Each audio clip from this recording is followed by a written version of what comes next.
Happy Independence Day, everybody out there. 4th of July. Make sure you guys have a really good one. Spend time with the family. Enjoy the day of our independence for our country. Great time. Good way to just have a time to reflect and enjoy the time. But in this video, we're going to be talking about some Detroit Lions news and rumors. We're going to go over a couple articles here, a lot of unforeseen forces happening on this day. So not a lot of editing from myself. I don't think you guys will care because it is 4th of July. Let's go ahead and get it going.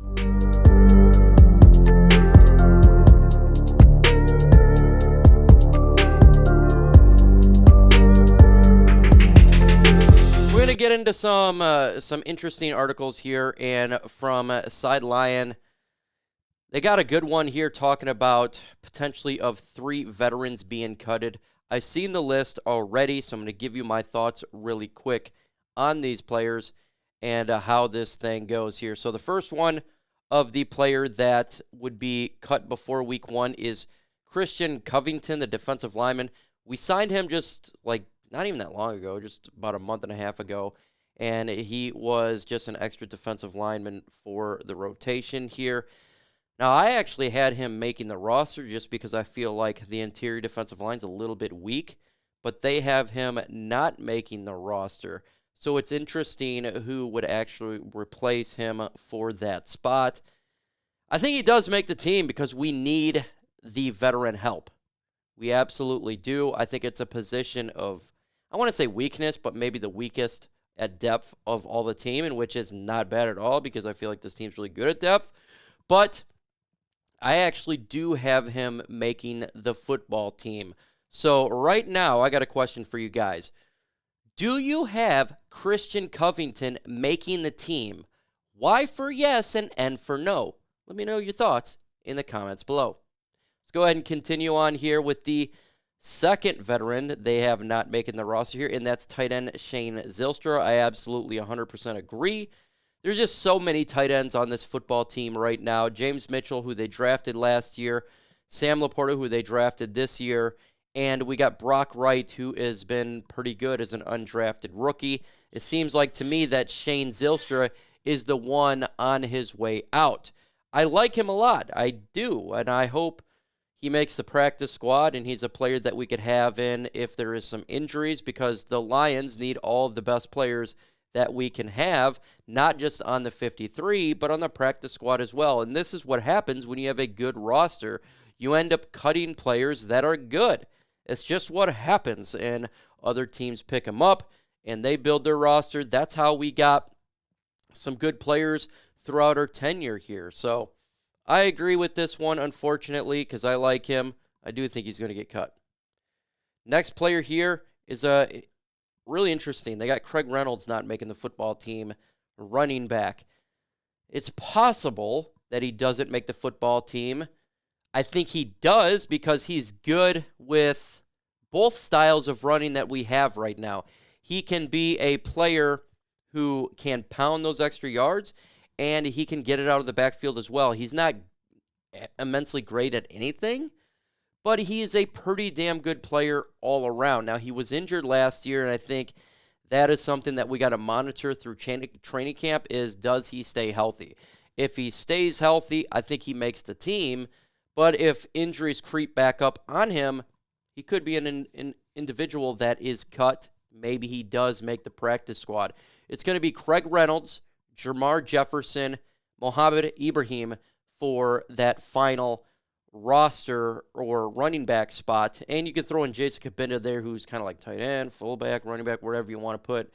I think they're all kind of vying for it, at least 2 of those spots. And he could be on his way out. I still have him making the football team because of him doing a little bit more than just what one of these players could do. So I think he does make the team, in my opinion. And he's a pretty damn good player, but we'll see with his injury front. Interesting article here talking about All Lions FanNation about making a bold prediction about the Lions owner, Sheila Hamp.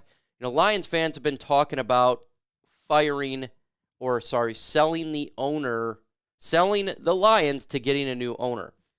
As long as we can remember, the Ford's been owning it. They just tired. Fans say, sell, sell, sell. We want a new ownership.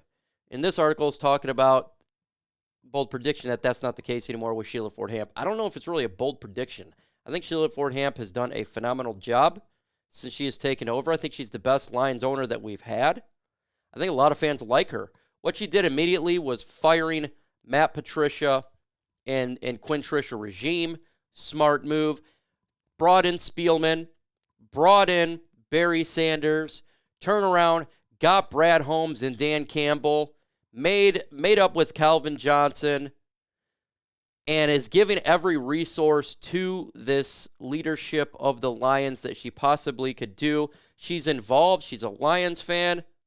But she's not too involved. That's exactly what you want from an owner. I think she's done great. And I think so far as her tenure as a Lions owner, I got to give her an A. I mean, she has done a really damn good job. So I don't know if it's a bold prediction to say that the fans no longer will be calling to sell the team, especially if we win a playoff game this year. I think all that stuff goes through the wayside. I think the Lions are pretty damn happy about this, but that is going to be my next question for you guys. Are you going to stop calling for the Fords to sell the team? Why for yes and N for no? Let me know your thoughts in the comments below. Very intriguing one, if you ask me. I'm definitely not going to call for it. There's no really reason for it. Some news here. I can't show you the video, but Jared Goff throws a sick pass to Amon-Ra St. Brown. It was just in shorts and pajamas with his eyes closed. You can go ahead and check it out pretty much anywhere, whether it be Pride of Detroit. You can check it out on FanNation. Check it out on YouTube. It's all over the place. I can't show the video because it will get copywritten. But Jared Goff takes a couple steps back, throws the football, a slant route to Amon-Ra St. Brown. Perfectly thrown pass. It looked to be about, I don't know, I'd say 25 yards with his eyes closed. And I'm not saying that he's doing like a no-look pass because it's not like there's no defender on him. There's no pressure or anything like that. But that just shows the chemistry that these two have with each other and their phenomenal chemistry. That's what it shows to me. And when you have a quarterback and a wide receiver that's on the same page to the point where you can throw a football with your eyes closed, that means it's a match made in heaven, if you ask me. That's exactly what it was. It was the same thing with Calvin Johnson and Matthew Stafford. Those guys could look at each other, and they knew exactly what was going to take place. And it really seems like the Detroit Lions, Jared Goff, and Amon-Ra St. Brown is right there with that. It's good to see. Check the video out, and it just shows the confidence that's being built for both these players, and this team is going in the damn right direction. Interesting article, again, from FanSided, talking about the rankings of the secondaries in the NFC North. Talked about the quarterbacks the other day. Now we're going into the secondaries here, and we're going to show you where the secondaries rank. Has Minnesota Vikings the worst secondary in the NFL? In the NFC North. I concur, absolutely. Byron Murphy, though, is a good addition that they got in free agency. If he stays healthy, he's going to be good. Obviously, Harrison Smith he's older in the tooth, a little long there, still a good. But I have to put them as 4 as well. Their secondary was booty cheeks last year. I do think it got better, but it's still pretty damn bad. I mean, when you're getting carved up on every single play, I agree, Minnesota should be number 4. Number 3 on this list is the Chicago Bears. I agree. I think they're a bad secondary, and I'm trying to get this thing off there, and they'll be able to be thrown on. It's going to take a little bit for them to go ahead and kind of get that back into the defense better. But the Lions' secondary is much better, and I do think the Green Bay Packers' secondary is better as well. No doubt about it. Let's continue on here. Disagree. Has Detroit Lions as the number 2 ranked secondary. Totally disagree here. I think the Detroit Lions is the best secondary in the NFC North and one of the best secondaries all in football. These names that you're looking on your camera, Son Emmanuel, C.J. Johnson, Brian Branch, and Kirby Joseph, is an insane amount of DBs. I do think Green Bay's got a good secondary.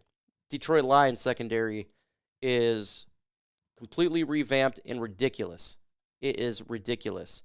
And when you look at it, and I'm not even being, but you know me, folks. I'm not a biased person who just says Detroit is the greatest of all time and everything. But the Lions defense is ridiculous. It is absolutely ridiculous. And obviously, number one is the Green Bay Packers. Got Alexander, Douglas, Nixon, Savage, and Ford. They got a good secondary. I think they're number 2 in the NFC North, but I think the Detroit Lions are one of the best in the NFL now. And it's hard to argue against it when you look at all the players. It really is. The safety position is just ludicrous. Absolutely ludicrous. You got Jerry Jacobs in there who's no slouch as well. The Lions secondary is really good. You got a Futu Malafanu who's a backup. Will Harris who's a backup. Those are just backup guys. Nothing special. But at the same time, the Lions are damn good. Damn good. And that's just my opinion on it. I think they're just one of the best in the NFL. But let me know your thoughts in the comments below. Where do you rank the Lions secondary in the NFC North? 1, 2, 3, or 4? I got them as number 1. Folks, we're dropping videos every single day. Make sure you hit that notification bell. Make sure you hit that like button. Make sure you're live on, actually it's going to be 1 o'clock on Thursday because I got to leave for an appointment. 1 o'clock on Thursday, this Thursday, but generally it's 4 p.m. Eastern time. But this Thursday, it is 1 o'clock. With that said, folks, adios.